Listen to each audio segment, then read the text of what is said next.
So welcome to the Bell Homestead National Historic Site, also known as Melville House, to Alexander Graham Bell and his parents.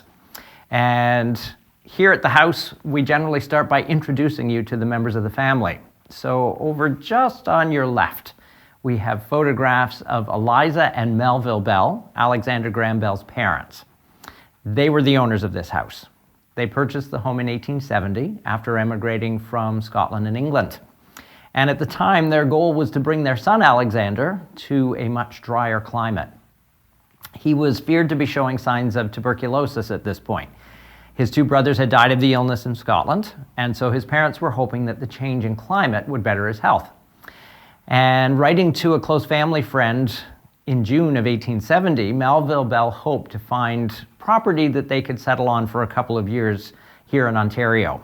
And their friend Reverend Henderson suggested this area would be suitable. He was living in Paris at the time and managed to find them this 10.5-acre farm. So they settled here in August and took on 2.5 acres of fruit orchard, and they were raising almost 60 animals a year, almost entirely for their own food. This was extremely new to the Bells. They had never lived on a farm. They had lived in the city. They were from Edinburgh and had been living in London just before they emigrated. And so this was a big change for them. And so Alec spent basically the first 8 months of his time here resting, but also helping his parents settle into farm life.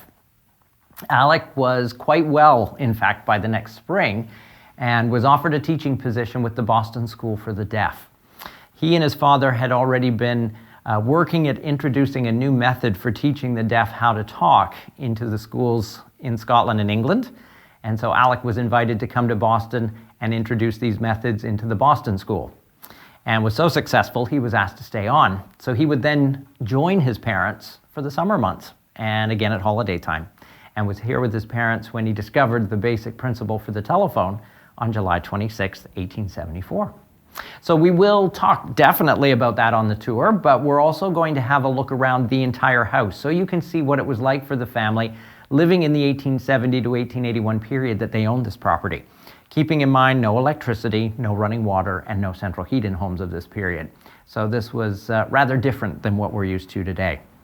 And we're going to start with the first of the everyday rooms of the house, which I'll tell you what it's called in just a moment after we step in.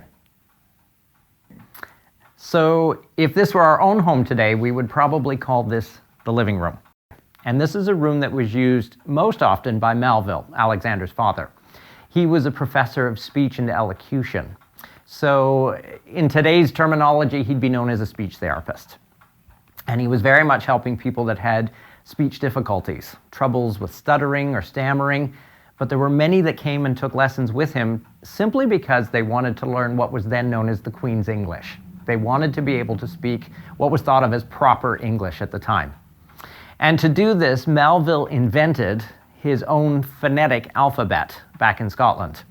He called it visible speech, and rather than an alphabet of letters, This is an alphabet of sounds. So each one of the funny-looking symbols that you see here on this chart represents the position of our tongue and lips in making a sound. So they could be consonants or vowels, or other sounds that he referred to as clicks and glides. And by teaching to his students, they usually overcame their speech difficulties. His son took it a bit further. As a teacher of the deaf, Alec never taught sign language. It wasn't that he was opposed to sign language, but he felt that it was very limiting because most children, especially who were deaf at that point in time, ended up in institutions where they were only teaching sign language and were unable to live lives with their families, so to speak. So knowing his mother's experience, and I'll speak about her a little bit later on, Alec knew that it was possible for someone whose hearing was depleting to learn how to speak, or even for someone born deaf to learn how to talk. And visible speech was one means that he used to achieve that. So in the evenings, this really did become more the living room of the house for Melville and Eliza, if they were the only two at home. Melville, having spent much of the day teaching and looking after this farm, would probably spend more of his time on this sofa simply resting. Eliza would spend her evening working on her sewing and needlework, her own letter writing. She stayed in very close touch with family and friends back in Scotland and England, as well as with Alec when he was teaching in Boston. Thankfully, Alec kept almost every letter his mother wrote to him over the 11 years she was here. We have over 300 that she wrote during that time period, and that is how we've been able to put this house back together, using her descriptions of home. So from that, we know that almost 90% of the furnishings we have here on the main floor of the house are original, and most of them Eliza would have picked for her new home within the first few months she was here. Smaller items like lamps, china, silver, books, works of art, and so on were all created and shipped from their home in London when they emigrated. Many of the works of art that you'll see in the house were painted by Mrs. Bell. Eliza started painting as a young girl. Her father passed his paint box on to her when she was quite young, and by the time she and Melville met in 1843, she was supporting herself as a portrait painter in Edinburgh. So just behind you, we have her self-portrait, painted the year she and Melville met, but we are also very fortunate to have her original sketchbooks in the collection. And the one that you see here opened on the table shows her portrait of this house. She also painted a portrait of the back of this farm looking down to the Grand River, an area that she and Alec called the Dreaming Place. And this is where he often spent his afternoons during the summer when he was home with his parents. This is probably one of the rooms of the house that saw a significant change after the Bells settled here because it wasn't intended to be a library. This room, in fact, was the original dining room of the house.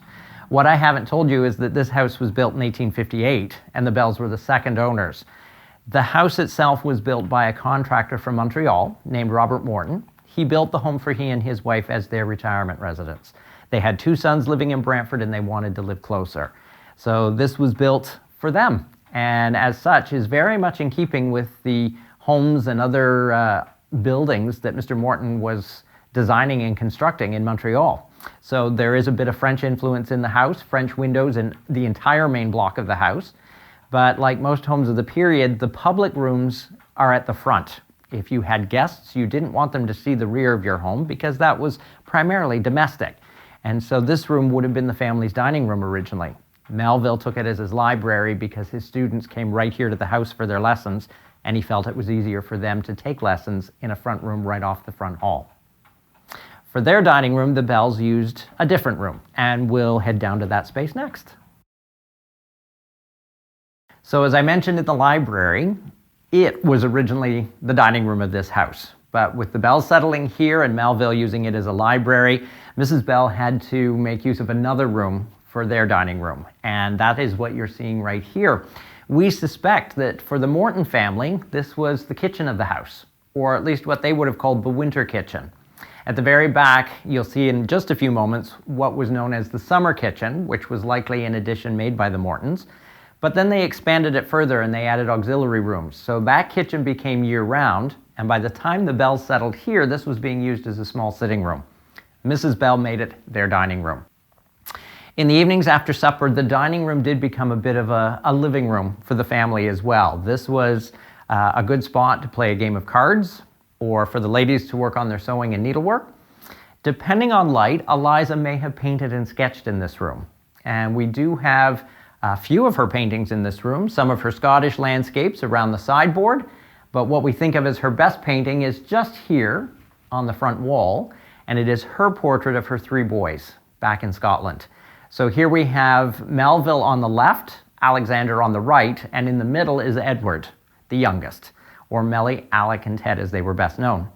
As I mentioned earlier, neither Melly nor Ted ever came to Canada. They never saw this house because they both died in Scotland and England respectively.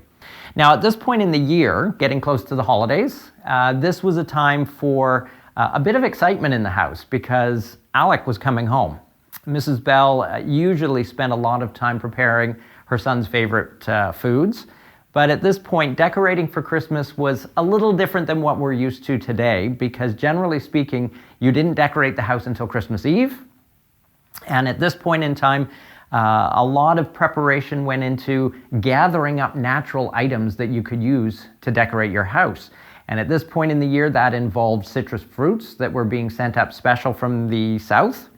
During that time of the 19th century, you couldn't get oranges and lemons and limes and so on year-round. They were often sent to Canada as a bit of a treat.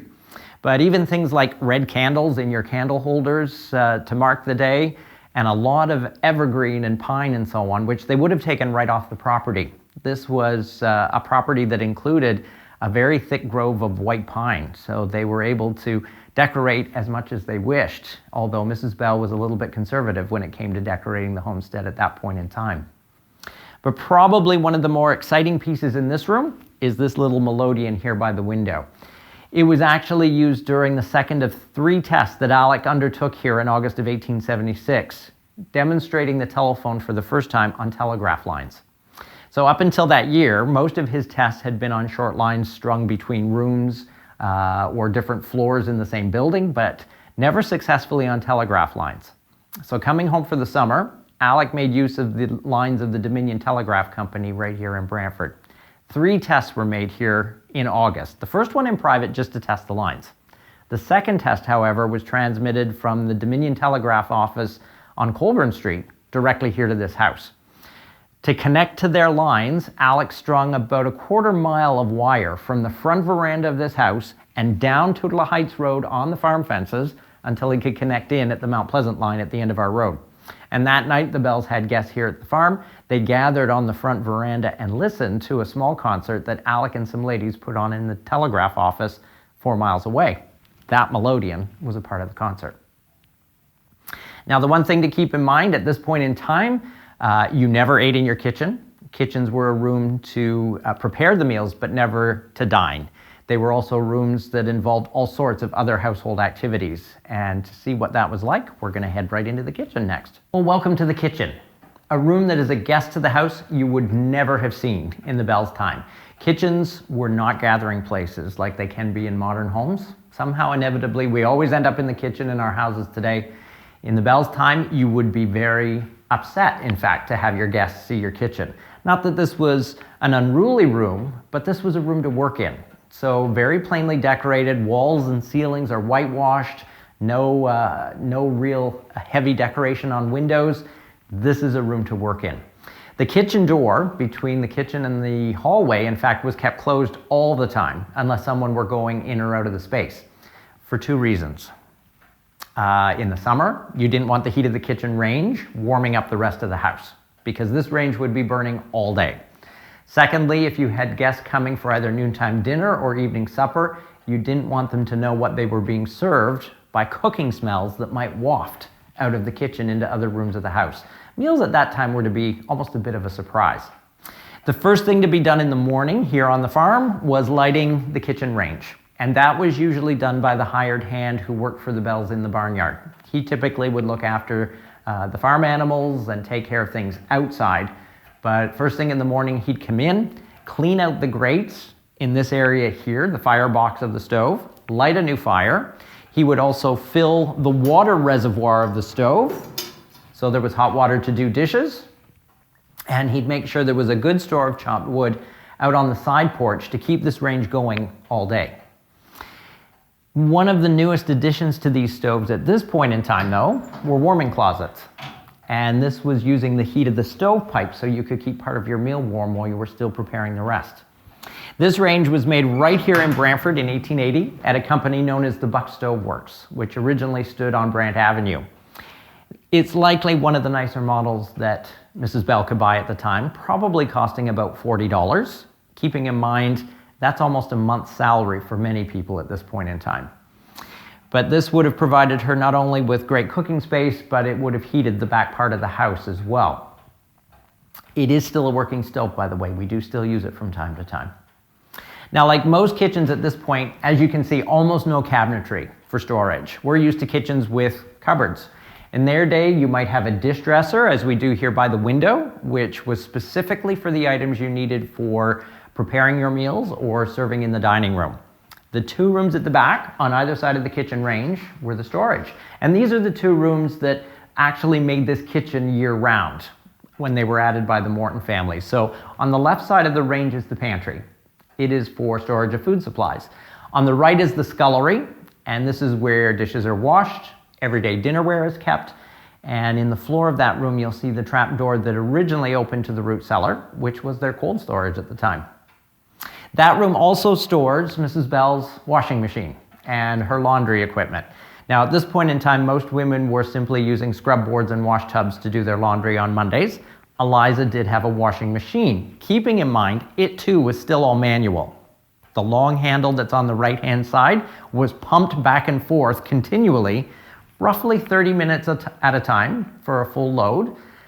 You would then wring everything out through the mangle and rinse it in just clear water afterwards. Then you wrung everything out again by feeding it through the mangle once again, and then outside to dry year-round. As I mentioned earlier, kitchens were multifunctional spaces. So not only was this for food preparation and laundry, lamp cleaning, brass and silver polishing, this was also the bathroom. Most homes of that period did not have bathrooms. Bathing was typically done once a week in most homes, and in this household it was Friday evenings before the weekend in church. So a tub would come in off the back porch, it would be placed in front of the stove filled with hot water, and one at a time each member of the household would come out for a bath in order of oldest to youngest. So unfortunately, if you were youngest, you got the coldest and dirtiest bath water. Thus the old saying, don't throw the baby out with the bath water.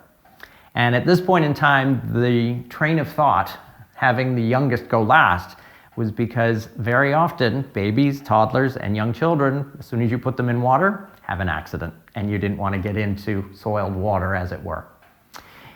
This isn't to say that people weren't keeping themselves clean during the rest of the week. And as you'll see in just a minute when we go upstairs, bedrooms had their own little wash stand where you could keep yourself clean and fresh before the once a week bath, as it were. So now we're going to head upstairs and have a look at the bedrooms.